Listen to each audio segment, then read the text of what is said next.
All right, welcome to the show. I'm Jason Whitlock, and I'll tell you why the LeBron James-Isaiah Thomas combo is doomed to fail. And I'm Colin Cowherd, and I'll tell you why Tom Brady already regrets making his documentary. Speak for yourself starts now. Hey, I'm telling you, you're gonna hear my reasons. Totally disagree with that. All right, hello and welcome. We're joined today by Fox NFL analyst Tony Gonzalez and Colin's co-host on The Herd, Christine Leahy. Colin, we're still the two best-looking people on this set. No question. All right, let's move to New England, where Tom Brady stirred up some controversy this morning, cutting short his weekly radio interview with WEEI's Colin Cowherd after another WEEI personality insulted Brady's daughter, who appeared in the first episode of Brady's documentary, Tom vs. Time, last week. Here's Brady this morning. Stacey had told me that someone had made a comment about my daughter or something like that. Tom, we were just talking about it was Alex Reamer, and Jerry and I talked about it Friday. It was a stupid thing to say. We destroyed him for saying it. You can say whatever you like. Go ahead. I've tried to come on this show for many years and showed you guys a lot of respect. I've always tried to come on and, do a good job for you guys. So, it's very disappointing when you hear that, certainly with my daughter or any child. I'll obviously evaluate whether I want to come on this show again. So I really don't have much to say this morning. That's fine. I understand. That's totally fine. I will, maybe I'll speak with you guys some other time. Absolutely fine. We understand. Have a good day. All right, Tom, you too. All right, Cowherd, do you think Brady already regrets making the documentary? Yeah, because he's a dad, and I have a daughter, and I feel as a dad, to some degree, I have to protect my daughter. That may be stupid, and it may not be true. No, it's true. I feel as a father, there's a certain shield that I'm going to protect my daughter from the harsh realities of life, and that's probably naive and idealistic. I think if somebody had said something about my 19-year-old son, it'd be different than my 5-year-old, 6-year-old daughter. And I think it cuts deep, and I think it's hard to explain if you don't have a daughter. But there's a special relationship between dad and daughter, and I think Tom this morning thinks to himself, I went here for my brand, and I injured a really important part of my family. You think he thinks the documentary is the problem, not the people at the radio station, the guy at the radio station who's not being very smart? No, because Tom's not a blamer. Every time I've watched Tom, he owns his stuff. Like, he'll lose the Super Bowl, and it's like, it's on me. Tom's not it's your fault, it's your fault, it's your fault. Tom this morning is compartmentalizing this, and in Tom's world, I believe he's thinking that I need to open up my family to this. My family's now vulnerable, and the most vulnerable person in my family is my daughter. I think absolutely all of that was thought through between he and Giselle before they ever did the documentary. They had the conversation. They knew by putting their children in the documentary, it was going to open up a conversation.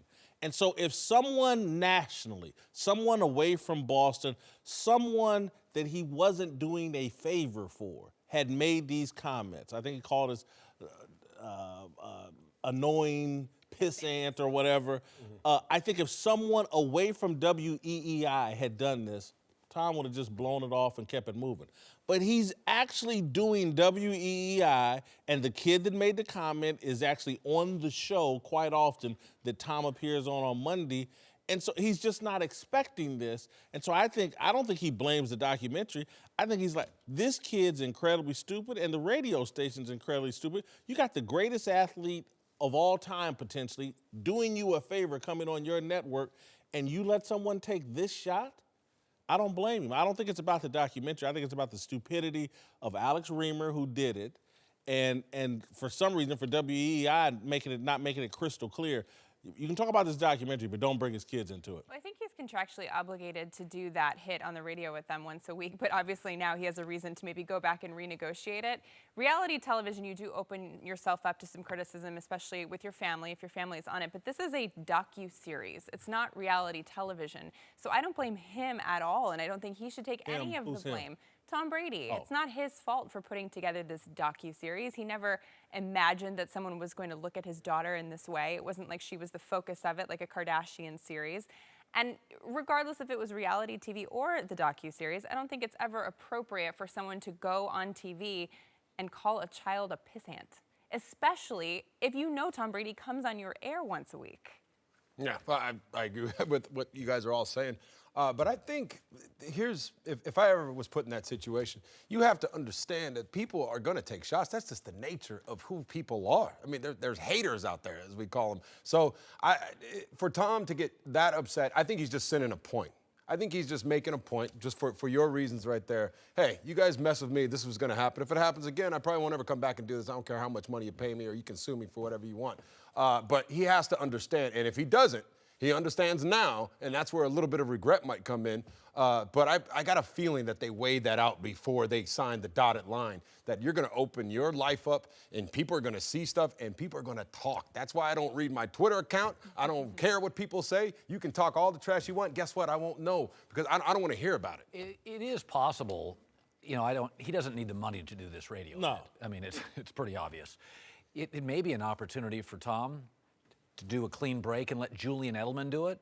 I mean, is it possible? Because Tom, remember, was always football guy, and this was his one exception. This was his one, media thing, right? Maybe Tom, as he's expanded his brand, is like, God, I'd love to get off this stupid thing, and this is the break.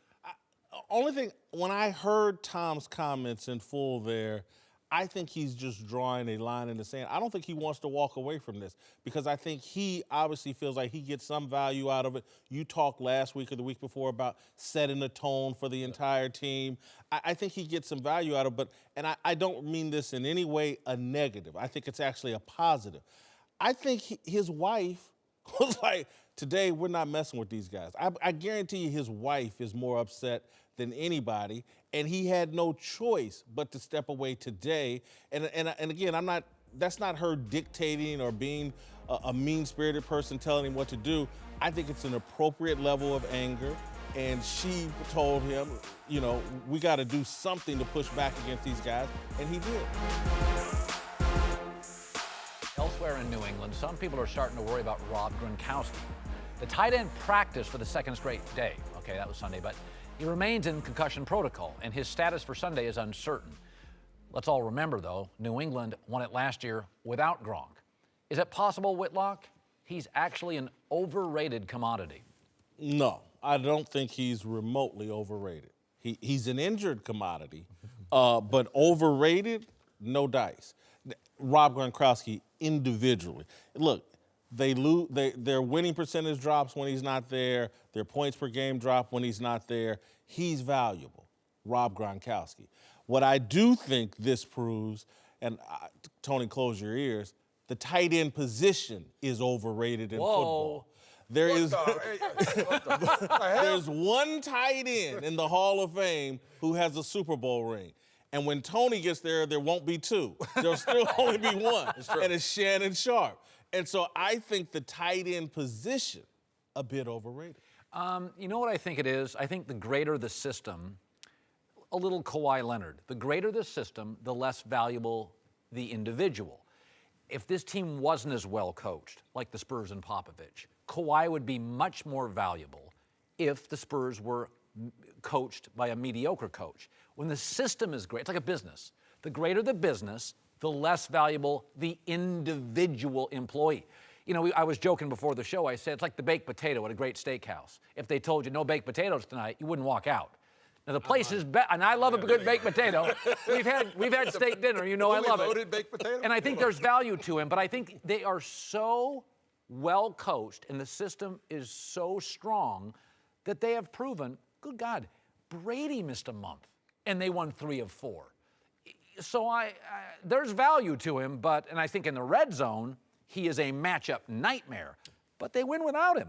Well, so you're kind of vegan-ish right now, right? Kind of? 60%. So then you know you can make cookies without the sugar or the butter that's right. and all those kinds of things. You can do it, but it's better with all the sugar. So the Patriots are like that. They can do it without Rob Gronkowski, but it's so much better. And when you look at this, Tom Brady's passer rating this year is 102.8. When he's targeting Gronkowski, it's 117. Yeah. So that's a big difference. And it's like saying when the Patriots were without Tom Brady and they went 3-1, oh, well, is Brady then overrated? No. They can make it work, but it's just a lot better when you have all the pieces. No, I agree. He's hard to prepare for. Yeah, he's hard to prepare. He's a matchup nightmare, especially down in the red zone. And I feel like I was kind of that same way. That's where I added most of my value is down in the red zone. At the very least, even because if you go one-on-one, he's going to exploit you. If you put two people on him, a guy like Tom Brady is going to shred you apart. I don't think he's overrated, or the tight end position is overrated. Let me get back to that. Because, first of all, they are the second lowest paid position in all the NFL, next to kickers. So and fullbacks, too. So I don't think that's an overrated position. Gronkowski in this offense, you're right. Bill Belichick. I've always said it, and I love Tom Brady, and I love everything that the New England Patriots, but it's Bill Belichick. They are just a well-oiled machine, and they do well when the Matt Castle comes in. Look at the quarterbacks that have come out of the New England Patriots system. They go other places, they can't match that productivity. Same with coordinators. Coordinators, coaches, it's Bill Belichick. That's the only thing that makes the most sense. He is the guy that makes this thing go. Gronkowski, great piece. Just like you said, he's good. It's a good cookie, but I'd rather have the cookie with the butter and the cream. With Gronkowski. The other thing, they have become fairly adaptable because he's hurt so often. You know, I mean, this is something now, I mean, we're all football fans. You kind of expect Gronk to miss about 4 games a year. So I think they're just used to dealing with Gronkowski at some point, week 8 through 12, being banged up. They're used to dealing with most of their players being banged up at some point or not available. I mean, their system, here's their system. Last year, Chris Hogan was great in the AFC Championship, non-factor in the Super Bowl. So Danny Amendola was great against Jacksonville. He'll be a non-factor in the Super Bowl. They have made sort of a living on, you have no idea who's going to be our star. Super Bowl was James White. And by the way, then the season starts, nobody throws to James White. So I think part of their adaptability is, we have him or not, you have no idea in this Super Bowl who to go to Vegas and bet your prop bet on. Who's going to be their star? If Gronk is out there, he's going to be a big, I think 6 straight playoff games, he's called a touchdown pass. He's been very good when he's out on the field. But Tony, we'll end with this. Or if Gronk doesn't play, and let's say you know that Wednesday this week, does that change your opinion in any way about whether the Patriots are going to win the game? No, it doesn't. Because when Jacksonville, when that hit came in that game last in the AFC Championship, when he went out, I said, and I have the text to prove it, I'm not just talking here, that this offense might get better now without Gronkowski being there. First of all, the Jacksonville Jaguars were preparing all week for that package. Was all around Gronkowski, and they were stopping him, and then he started forcing it to him 3 times in a row, and then he got hurt, and then the offense just exploded. It got better. They started moving the ball up and down against that great defense. I'm just telling you, sometimes taking away a guy's best player, his blanket, it forces you to open things up, and Tom Brady is probably the best ever at doing that. Welcome back, Tony Gonzalez, Jason McIntyre here. Let's move to the National Football League, where the competition committee says they'll revisit the eternal question of what is a catch this offseason, with an eye toward clarifying a rule that's driving people crazy for years, including Roger Goodell, who addressed the issue on my show this morning, The Herd. I'm not just somewhat concerned, I am concerned. You want there to be clarity from an officiating standpoint, a coaching and a player standpoint. They know what it is, what it isn't. I think here you might have clarity in a large element of it, but then what happens is it's not the rule that people really want. And one of our Hall of Fame receivers said it well to me when we looked at this a couple of years ago. Fans want catches. Yeah, that's a great quote. Whitlock, should fixing the catch rule be a top priority for the NFL? No, and again, just what he said. There is clarity. This rule isn't nearly as confusing as people make it out to be. People may not like the rule, and he's right. But what they don't like even more, to me, is pass interference and its outsized impact on the game. And if they want to clarify or fix anything, fix pass interference, somehow legalize the defensive backs to have a little bit of contact, and so we don't have these 40-yard penalties that dramatically change the game, change field position. That's what I would make the priority. I think pass interference is called inconsistently game to game. I think there's some consistency to this catch thing. If you bobble the ball when you hit the ground, most times they overturn it. Pass interference, I have no idea from play to play, game to game, what the hell's going to happen. Well, I will say this. If somebody has to explain the joke to you, it's not funny. If they have to explain the end of a movie, it's not a good movie. More and more as a consumer, I find myself thinking, I'm not really sure what that is. And I Talk think about the catch rule. yeah, I think, listen, man, people pay to see dunks, home runs, and great plays. I don't go to see a left guard pull. I go to see you dunk it over the crossbar. We're taking away great plays. And again, the NFL's got multiple networks bidding for Thursday night. The Pro Bowl was up 30%. The league's fine. Don't believe the narrative from the New York Times, the league's in danger, it's dying. It's not. But I do think there is a confusing element to the catch. And can we also say this? Aren't receivers often the most exciting players in the league? Yeah. Why are you taking away their highlights? Yeah. I think this is a no-brainer. It's so obvious. When a fan, a coach, a player, and a referee, and nobody can agree what a catch is, that's a disaster. I mean, Whitlock, what happens Sunday in the Super Bowl, fourth quarter, we get close, and we have a catch rule decision. There's not a disagreement about what a catch is. There's just, Roger Goodell said it, it's about whether you like the rule or not.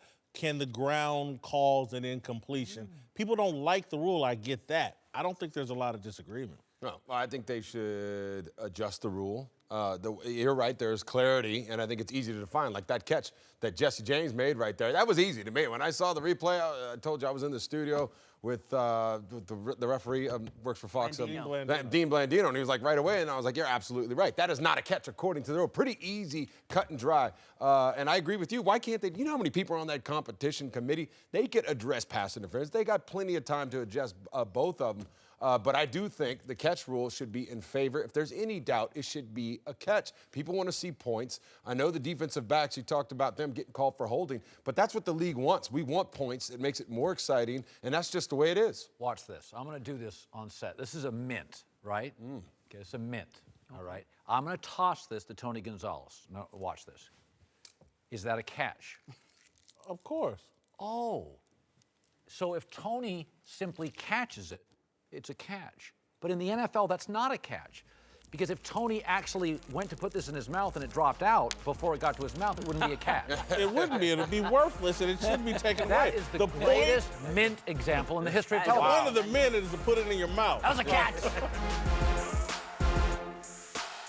All right, welcome back. Let's move to a major story coming out of Michigan State University, which is now engulfed in scandal. A special prosecutor is now set to investigate the school after ESPN's Outside the Lines reported that Michigan State's problem with sexual assault extended far beyond Larry Nassar, who was convicted on multiple counts last week. The report implicated players and coaches from the storied football and basketball programs, which prompted coaches Mark D'Antonio and Tom Izzo to respond this weekend. I'm here tonight to say that any accusations of my handling of any complaints of sexual assault individually are completely false. Every incident reported in that article was documented by either police or the Michigan State Title IX office. I've always worked with the proper authorities when dealing with the cases of sexual assault. We have always had high standards in this programs, and that will never change. Looking back at the way sexual assault allegations have been handled by your basketball program, do you have any regrets? I've cooperated with every investigation, every one, and I will continue to cooperate with every investigation, every one. The school's most famous alum, Magic Johnson, weighed in as well, tweeting, quote, if anyone was aware of the sexual assault happening to women on the MSU campus from the Office of the President, Board of Trustees, Athletic Department, faculty, and campus police, and didn't say or do anything about it, they should be fired. Whitlock, what's your reaction to all of this? I think that I spent a big part of the weekend talking to a friend of mine in the Michigan area, a sports columnist I've known for 25 years. I worked in the state of Michigan, familiar with Tom Izzo. Defiance is the topic we kept coming back to. The things that have made the Michigan State football and basketball program successful are these two very defiant coaches. They have a chip on their shoulder, and they're defiant and stubborn, and we're Michigan's little brother. And but that defiance that made them great is actually hurting them in this situation. Once you get into allegations of sexual misconduct and assault and rape and things like this, defiance is not the culture you want to be a part of. And so when I read the ESPN story and heard about all the lack of cooperation with ESPN, not turning over, I saw the defiance. And Izzo and D'Antonio have set a culture there of defiance that has worked for them and made them successful, but it's backfiring here. They may not understand this, and I have respect for both of these guys. But in order for Michigan State to heal, these guys might have to move on. And they're talking about they want to do whatever's best, or Tom Izzo certainly was, what's best for the university and making sure we can heal. Even though there may be some truth on their side and we handled this, we cooperated, in order for Michigan State to truly heal, they may have to move on. Initially, this story to me, Jason, felt like Penn State. You had a pedophile on campus, but it was an individual. And then as you see the breadth of this story, it now feels like Baylor, where it's cultural and it's campus-wide.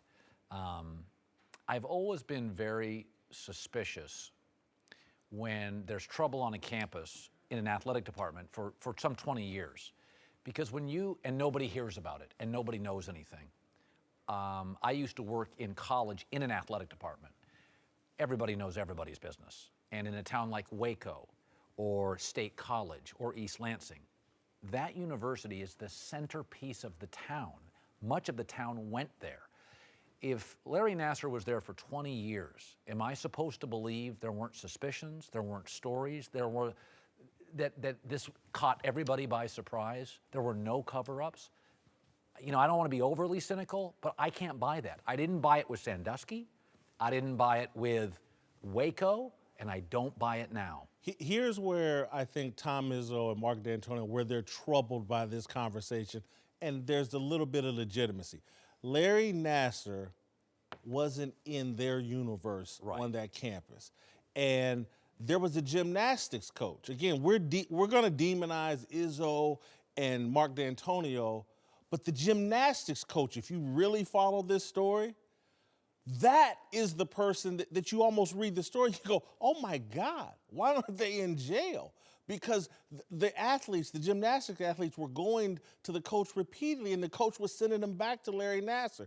And so I think what Izzo and D'Antonio are arguing is like, hey, these stories that ESPN has put together, they were dealt with at the time, they were reported, there was no cover-up, there were investigations, and now you've tied them together, things that happened in the past, and connected them to Larry Nassar when there was no connection. But Izzo did it, Jason. There were 3 players with Izzo that there were sexual assault allegations, and he did not immediately open it up to Title IX investigations, which he is supposed to. So it's not like Izzo hasn't dealt with some of this in his own program. And if, according to ESPN's report, he did not handle it, in my opinion, appropriately. Listen, I think the incident with the assistant coach, I think Walton, I think is a terrible look. I think what you're referencing, I trust you on that terrible look. And again, this is why I'm saying these guys may have to go in order for there to be true healing and a different culture installed at Michigan State. But when I look at all of this, I look at the system of amateurism collapsing. Again, you can't build a high integrity system, institution based on a foundation of unethical amateurism. Amateurism has been wrong in college sports for at least the last 30 years. And we just keep trying to go on, and we're paying coaches and a small handful of individuals millions of dollars, load them up with multi-million-dollar buyouts, and we keep wondering why universities keep making bad decisions, because they're sitting there going, well, we really should get rid of this guy, but it'll cost us $25 million to get out from underneath of him. And again, so if we don't fix the corrupt system of college athletics and amateurism, we are going to continue to see a corrupt system come up out of that protects men and people in power and women that are in power that abuse their power. If we don't correct the corrupt system of amateurism, let's not be shocked that everything that comes out of it, we find out is also corrupt. Yeah, I mean, listen, I've always thought the NCAA deserves some criticism, but they're kind of an easy mark. But one thing we can't deny, it is such a machine now. There is so much commerce because you have multiple networks vying that when you get, doesn't matter if it's Wall Street or an athletic department, there is a protective mechanism, to your point. And I mean, how many victims does there need to be? Remember in Waco and Baylor, where victims came out and were shamed. And I think we're forgetting the reason this entire thing works. The students. I've never paid to watch a coach. I've paid to watch students. Did you pay to watch Mark Emmert, the head of the NCAA? 37 allegations of he was made aware of the Nassar situation and nothing. And so again, if the head of the NCAA, again, and this amateurism system, if they're corrupt, everything that springs out of it is going to be about protecting money rather than protecting young people and the kids. We have to correct this system. And again, Tom Izzo and Mark D'Antonio may have to go away in order to fix things at Michigan State. All right, welcome back to the show. We're joined now by NBA champion Matt Barnes and the founder of the Big Lead, Jason McIntyre. Let's move to Cleveland, where the Cavaliers got their second win in a row, beating Detroit last night, but still couldn't escape without some drama. Before the game, Isaiah Thomas complained that he was getting too much blame for the team's recent struggles, and after Ty Lue sat him the entire fourth quarter last night, he wasn't much happier. We gotta play to our strengths. I mean, just like Chris Paul and James Harden, they don't play together at all times. You got to play to their strengths. We're still learning each other. I mean, I'm still learning this team, and Ty Lue is still learning how to use me and use me to the best of my ability. What was your take on not playing out there? I don't know. What do you want me to say? I'm just glad we won. Cowherd, can LeBron and IT coexist? Yeah, but be great? Probably not. Listen, he averaged 15 a game for Sac, 15 a game for Phoenix, and 15 a game for Cleveland. He doubled it with Brad Stevens. Is it possible that with the best coach and the stable family, he was terrific? But he's overvalued. That the rest of his career tells you when he's not with this really stable team and this remarkably smart coach, he's a 15-point-a-game guy, which is a really good basketball player. But, you know, I think we're sitting here going, I mean, come on, where am I getting my 29? His history tells me he's not a 29-point-a-game guy. He's a 15-point-a-game guy who, with one great coach who built a system around him, he was elevated. I think you're right from a basketball standpoint, but I'm far more interested from a personality standpoint.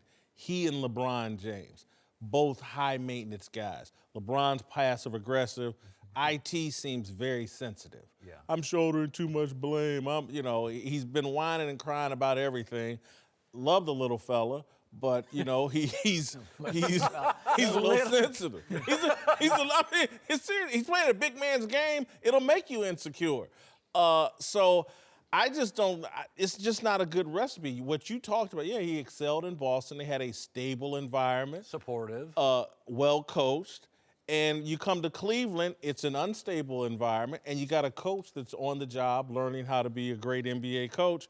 I just don't think they can coexist. Man, are they going to coexist? I think it's too early to tell. I think the reason why he's such a topic of conversation is because all the talking he was doing leading up to actually playing, that he was going to average 30 and he was going to do A, B, and C. And coming into a new team, which I know well, and obviously, he's an all-star caliber player and I wasn't, but at the same time, you come in and sit back and just keep your mouth shut and learn the team, the culture, the system, make friends, and really see where you can fit in at without doing too much. So like I said earlier, I think he needed to, stand out by fitting in instead of standing out by talking. And I think he did a little too much talking, and now that they're not playing well, the blame has to go somewhere. But like I said, it's still early. Give this team time. After the All-Star break, March and April, I think they'll hit their stride. Yeah, I would agree with what you're saying, Matt. But Whitlock, I think you're being a little soft on him. I think this is an embarrassing lack of self-awareness from Isaiah Thomas, okay? You come in, as you said, to a team where LeBron is the system. You got to just be like, LeBron, what would you like me to do? You want me to come off the bench? Yeah, I can be the sixth man. I can average 15 a game. I can try to play defense. He's not doing that. He's out here looking for his next contract, demanding shots, wanting to practice. Like Isaiah Thomas, I mean, really, where's the self-awareness? You're not the star of this team. You're not the number 2 guy. Kevin Love is a better player than Isaiah. He should be listening to LeBron and saying, what do you need me to do? Let me support, I think you make a really interesting point, the psychology of it.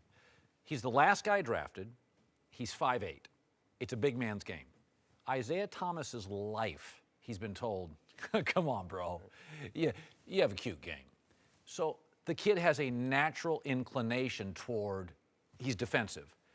Okay, so he does need a little more love. He does need a little more. Brad Stevens. He ain't gonna get it from LeBron. No, that's right. So I'm saying. Kyrie didn't get it. Why is IT gonna get it? What if he shot better than 27% on three-pointers? Would that help? I'm saying, but just put yourself in Isaiah Thomas's shoes. Your whole life you're told you're too small in a big man's game. Everybody abandoned you. Sacramento, Phoenix. You get to Boston, and they show you love, and then they trade you. And then you lose your sister. I mean, this has been a rough year for him. And if you loved a company and you couldn't find your spot, and you did, and then they trade you for a rival, and then you lose a family member, listen, man, I'm not sure most people could handle this last year. And again, you're talking about going to LeBron and what can I do? LeBron's not even committed to Cleveland. If LeBron were committed to Cleveland, then he could nurture this healthy relationship with IT. But LeBron has his own agenda as well. And again, Jason, I think the thing that you also are overlooking is he didn't choose to go to Cleveland. That's right. That's a good point. He got shipped there. And so it's hard for him to go to LeBron. I didn't want to be here in the first place. And now this big contract that me and my family had been eyeing and thinking was going to happen, it's going away. Let me ask you, Matt, in this league, players obviously have moved toward LeBron. But is there a sense in the league that LeBron's also hard to play for? I've never played with him. I've never heard that. But I think if you're one of the greats, you're usually a little different in some areas. Obviously, Kobe was an evil genius.